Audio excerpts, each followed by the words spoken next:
Good afternoon, and thanks for watching CBS News 24/7. I'm Lindsay Reiser. It's coming up on 3 o'clock in the afternoon in New York, noon on the West Coast, and 11:30 at night in Tehran, Iran, where the future of the country is in question. CBS News special correspondent Norah O'Donnell spoke with Iran's exiled crown prince this afternoon in an interview you saw live right here on CBS News 24/7. In the wide-ranging conversation, Reza Pahlavi began by giving details about the situation on the ground in his home country. It's a massacre that the regime is, as a last gasp effort, trying to use to intimidate people because of being very thin in their troops, as a last gasp effort. But Iranians are resilient despite what the regime is trying to do. However, the most obvious question is, are we alone in this fight, or will this time the world respond to this brutality and come to their help? Let's bring in CBS News Middle East reporter Courtney Kealy, who joins me now in Studio 57. So a few lines of the interview stuck out to me. First of all, this is a revolution in the true sense of the word. This is a war. The war has casualties. He said they, being the protesters, asked me to be their voice in the outside world. And he said, I'm a bridge, not a destination at this point. He also said, I am prepared to die now. What did you make of the interview? What I made is he really stuck to his points. Now, I want to put him into context. He does have about a 30% real support, vehement support. People love him. Not everybody, but he has become part of the conversation with the protesters. The way he did that was he called for those protests Thursday and Friday when they cut the internet and cut all phone lines and cut all the communication. Everybody went out into the streets in all the provinces, the biggest cities, the smallest towns. That was because of him. And the chant with the young folks, the Gen Z, is Javed Shah, long live the Shah. That doesn't mean that they want Reza Pahlavi's dad back, not at all. That's the way they troll the regime. They get right under their skin. And then the regime replied recently now that they're using live fire and shooting to kill. Let Reza Pahlavi save you now. So it's become a way to taunt each other. But while he's speaking, what we didn't get to is that they are shooting to kill. The numbers I'm hearing from human rights groups are much higher, much bloodier. They're shooting the head, the chest, and the abdomen with heavy artillery ammunition. These aren't pellets that were taking out eyes, which is bad enough.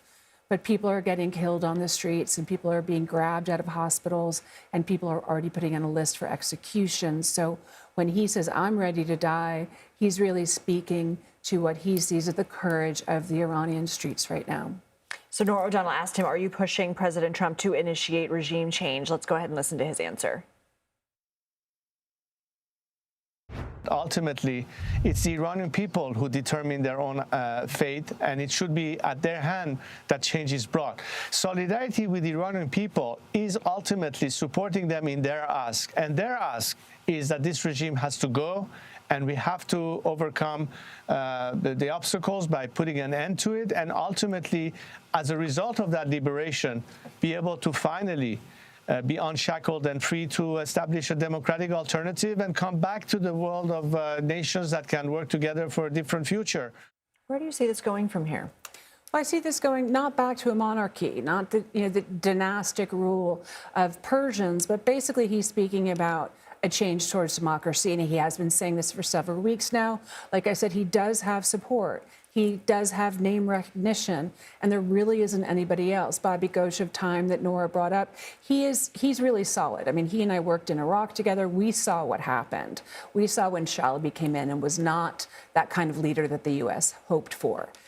All the proxies are gone. Hezbollah, Hamas, Assad, Iraq's not engaged. Israel's locked and loaded, and Trump says the U.S. is locked and loaded. He really is becoming a voice to those protesters. We'll see if the internet and the landlines get turned back on, because that's the biggest problem. There is Starlink, and he is out there in, the Iranians, when they have it, they know how to use the internet. They know how to speak to people outside of their country. Very different from some other countries and different from the invasion of Iraq. So he's saying all the right things. Courtney, thank you so much. For more on this, Will Todman joins us now. He is the Chief of Staff and a Senior Fellow in the Middle East Program at the Center for Strategic and International Studies, commonly known as CSIS. Will, thank you for being here. When Pahlavi was asked by Norah what is different this time, he said this is a revolution in the true sense of the word. Is that also your read on what's going on the ground? Well, I think this is certainly different. We've seen very large-scale protests before, but these protests are across all of Iran's 31 provinces. They spread very quickly, and they have aims that are, and grievances that are fundamentally difficult for the regime to respond to. They're about the devaluation of the rial. They're about the endemic corruption. They're about the lack of political liberties and freedoms as well, building on the slogans and the focuses of previous protests.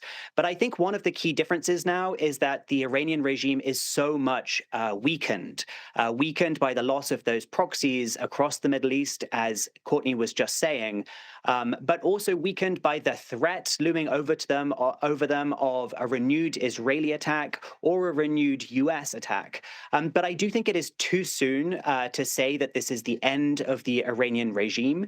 It seems to me that it will come out of this changed in terms of its behavior and its structure. But whether it's a total regime change, I think it's still too early to be sure that that's where we're heading.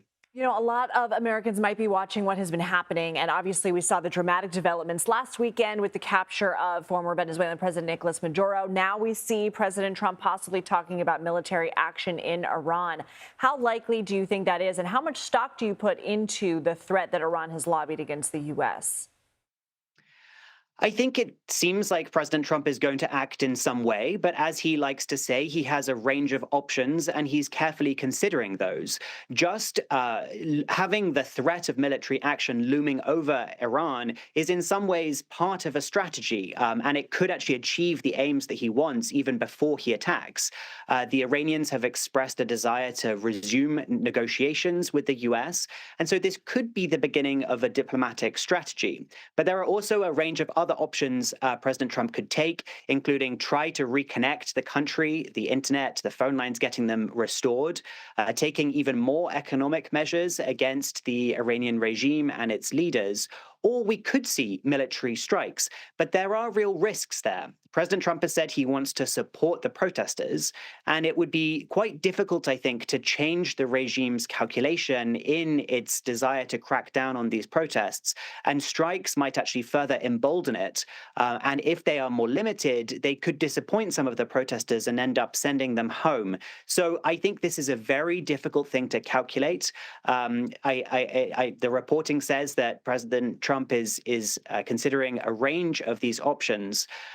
But I don't think we should expect this necessarily to be military. There are many other options that he could pursue. What other options, Will? So I think, the start of that would be to actually resume those negotiations and to see, are the regime leaders now more willing to make concessions than they were during the previous round of negotiations that ended really when Israel attacked last June. Now, since then, Iran has been even further weakened, and so they could be in a position to make much greater concessions, whether it relates to the future of their nuclear ambitions, or even perhaps some kind of more symbolic leadership change. The supreme leader of Iran is 86 years old. Perhaps the other powers within the regime could come up with some kind of deal to get rid of him, but to continue.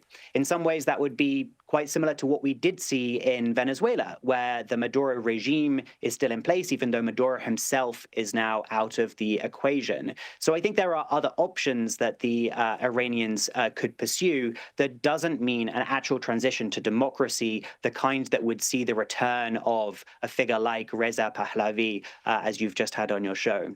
Will Todman, thank you.